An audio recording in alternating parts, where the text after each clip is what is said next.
quelque chose qui m'a beaucoup touché dans les livres. J'ai l'impression que pour vous, c'était quelque chose d'un pari, je ne sais pas, de faire les portraits, les profils de chaque personnage. Et c'est des profils tout à fait particuliers. Et j'ai l'impression que vous avez une grande activité à observer et à regarder les gens autour de vous. Parce que ça se passe au 7e arrondissement. On a l'impression que dans le 7e arrondissement, les choses n'ont pas beaucoup évolué non plus depuis très longtemps. C'est vrai que le 7e arrondissement de Paris, qui n'est pas très loin d'ici, entre la rue de Varennes, c'est 2 stations, parce que je prends le métro, il y a des manifestations, pas l'autobus. J'ai été bloqué, donc je peux vous le dire. Mais rue de Varennes, rue de Grenelle, tout ça, quand vous vous promenez là-bas, vous n'avez pas l'impression que la révolution a eu lieu. Vous avez le sentiment qu'ils sont encore à avant 89. Si vous allez chez les gens là-bas, et ça manque pas de charme.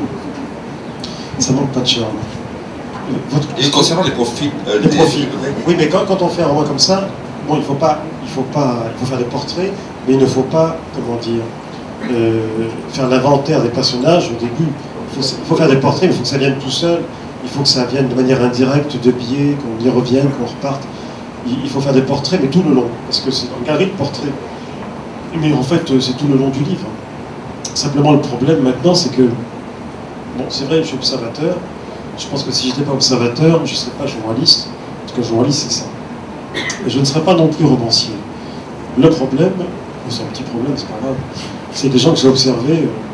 Ce qui est drôle, tout le monde me dit maintenant, on m'invite à dîner, même amicalement. Je suppose que plus personne t'invite à dîner, donc viens chez nous. Alors, ça m'est arrivé hier soir encore. Et surtout, ce qui est frappant, c'est que bon, personne ne peut dire dans ce livre, un tel c'est moi. De gens que je connais, personne. Mais c'est une mosaïque de petites choses observées chez mille et une personnes. Donc, il y a peut-être un détail, quelqu'un peut dire, tiens, ça je l'ai vécu, ou ça c'est moi, ou ça oui. Parce qu'un romancier, c'est toujours comme ça. Pour prendre le meilleur de tous, Proust, c'est une mosaïque de mille et une observations de sa vie quotidienne. Mais ce qui est frappant, c'est que les gens qui sont là-dedans, même par petite touche, me disent, après avoir lu, c'est très cruel, mais je ne connais personne comme ça. Mais en même temps, c'est très cruel, oui, certes, mais en même temps, vous savez, vous-même en tant qu'écrivain, j'ai l'impression de l'empathie pour tous ces personnages. Il y a toujours quelque chose qui les rachète tous. Mais ça aussi, c'est Simenon. Vous savez, les romans de Simenon, on prend les personnages au début, en haut d'un diagramme comme ça, crise, passé, drame, dénouement. C'est en 4 temps. Crise, passé, drame, dénouement. Il n'a rien inventé, c'est le schéma des tragédies de Sophocle. Vous voyez, donc on n'a rien inventé depuis. Et ce qui est formidable, c'est que dans le dénouement, chez Simenon, il y a toujours la rédemption. La rédemption du personnage, il se rédime. Et j'ai probablement été influencé par ça, parce que, effectivement, ces personnages, pour lesquels j'ai de l'empathie, c'est vrai que ce sont des personnages, notamment vers le milieu du livre, certains, beaucoup, sont assez odieux. Mais en même temps, ils sont parfois drôles, enfin, ce sont dit. Mais c'est vrai qu'à la fin, ils se rachètent tous par quelque chose, par un détail. Ça peut être d'un mot, d'une attitude. Cet avocat qui, à la fin, se met à pleurer dans les bras de son ami, parce que... La Marie-Jo, à un moment donné, il a une phrase, quand il parle de son divorce, et c'est tout à fait touchant. Voilà. On n'attendait pas ça. Alors que pendant tout le livre, bon, c'est une tête à claque. Hein, enfin, pas une tête à claque, mais c'est un personnage très particulier, cette Marido, qui est... Enfin, vous allez peut-être observer ce genre de personnage. C'est assez rare, et ça existe. C'est quelqu'un de totalement désinhibé. Alors c'est quelqu'un de très bien, très comme il faut, cultivé, excellente éducation, etc. Elle est désinhibée, c'est-à-dire qu'elle dit les choses directement, sans les filtres de la connaissance. Je connaissais quelqu'un comme ça, c'était Marguerite Duras. Que je connaissais un peu, je l'ai souvent interviewée, j'allais chez elle, et alors on parlait, c'était formidable, parce que bon, c'était quelqu'un de remarquable, et quand elle posait des questions, il n'y avait pas, comme nous, vous savez, on prend des précautions, il y a des périphrases, on utilise des métaphores, avant d'arriver 10 minutes après au but. Elle, c'était directement... L'affaire Villeman, par exemple. Non, mais je vous donne un exemple, je vous donne un exemple d'une question, c'était vraiment Marguerite Duras, et peut-être que 20 ans après, en faisant ce personnage désinhibé, j'ai pensé à ça. D'ailleurs, le dialogue est dans le livre. Duras, la première fois que je devais la voir, ou la deuxième fois, je sortais un livre qui s'appelait Gaston Galibard. Donc ça fait une vingtaine d'années. Et elle a publié L'Amant. Et je devais l'interviewer pour le magazine Lire. Et donc, 2 jours avant, c'était un samedi soir, le téléphone sonne chez moi, je ne réponds pas, donc ma fille qui avait, je sais pas, 4 ou 5 ans, répond. Et elle bavarde. Bon, je dis, elle parle à sa grand-mère. Elle bavarde 10 minutes. Au bout de 10 minutes, je dis, qu'est-ce qui se passe? Elle me dit, mais c'est une dame pour toi. Je dis, ah bon, c'est pas ta grand-mère? Non, non, c'est une dame. Et depuis 10 minutes, ben oui, bon, 5 ans. Et je prends, c'était Marguerite Duras, qui faisait la causette.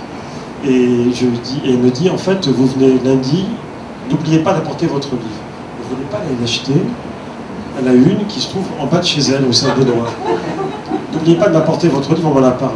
Je failli lui dire, vous pouvez l'acheter, mais bon. Je l'ai apporté. Alors je suis allé, et c'était formidable comme entretien. À la fin, elle me dit, votre livre? Je dis oui. Et puis, moi j'avais le sien, bien sûr.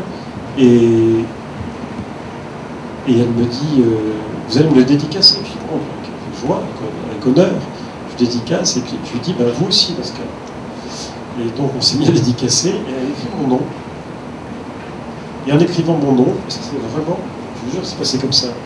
Elle écrit, elle lève la tête, et elle me dit, vous êtes arabe? Je dis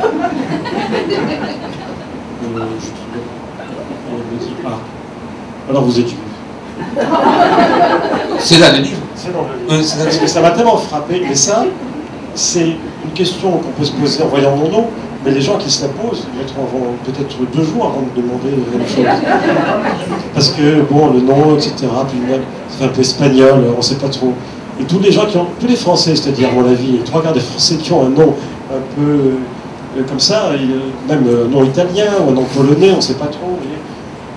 Elle, direct. C'est-à-dire qu'il n'y a pas de filtre, il n'y a pas tous les filtres de la société. Ça, c'est quelqu'un de désinhibé, et donc j'en ai fait un des personnages principaux. Et il a quelque chose de tout à fait juste. Vous avez dit tout à l'heure, oui, il y a des personnages, personne s'y retrouvé dans aucun de ces personnages. Pardonnez-moi, mais à un moment donné, je me suis un peu retrouvé dans un des personnages. Et je vais vous dire après. Non, c'est pas un personnage vraiment, c'est une phrase. Parfois, on dit souvent à des gens d'origine étrangère, et c'est très blessant, les gens ne se rendent pas compte. Ah, qu'est-ce que vous parlez bien les Français? Qu'est-ce que vous... Comme ça, et on vous passe la pommade. En fait, on est en train de vous rappeler tous les temps que vous êtes étranger. Et ça, vous allez très bien fait. Soit vous parlez très bien d'autres langues. Si c'est la nôtre, c'est pas la vôtre, déjà. Soit vous parlez très bien notre langue, soit vous vous plaisez chez nous. Parce que si ça se trouve, vous êtes né en France, c'est pas mon cas d'ailleurs. Mais, bon, mais mon héroïne, Sonia, c'est son Sonia, qui est quand même l'héroïne principale au centre, elle est née à Destac, dans la banlieue de Marseille. Cité des peintres aussi. Cité des peintres, mais maintenant c'est la cité des peintres. Cité des peintres il y a très longtemps. Le temps de Picasso, Braque. Non, mais c'est pas gratuit en fait, c'est l'intérêt aussi pour la peinture et tout ça. C'est pas. C'est pas gratuit, mais ça s'est fait comme ça, parce que quand j'ai écrit ça, je rentrais de Marseille. Ouais. Et j'avais vu les stacks, et je voulais voir les stacks en voiture, on m'a dit, tu sais, les stacks, ça a beaucoup changé, hein. C'est pas ce que tu crois. J'ai dit, mais pour moi, c'est... Bon, c'est devenu très différent, et ça m'a... Comme je rentrais le soir même, vous savez, c'est ça, on croit qu'on cherche des choses, mais très compliquées, mais ça se sédimente dans l'écrit. Des petites touches comme ça. Et c'est une fois que c'est fait, on se dit, tiens, ça me vient de là, ou ça me vient de là. Mais avant ça, on ne sait pas trop, on ne sait pas où on va.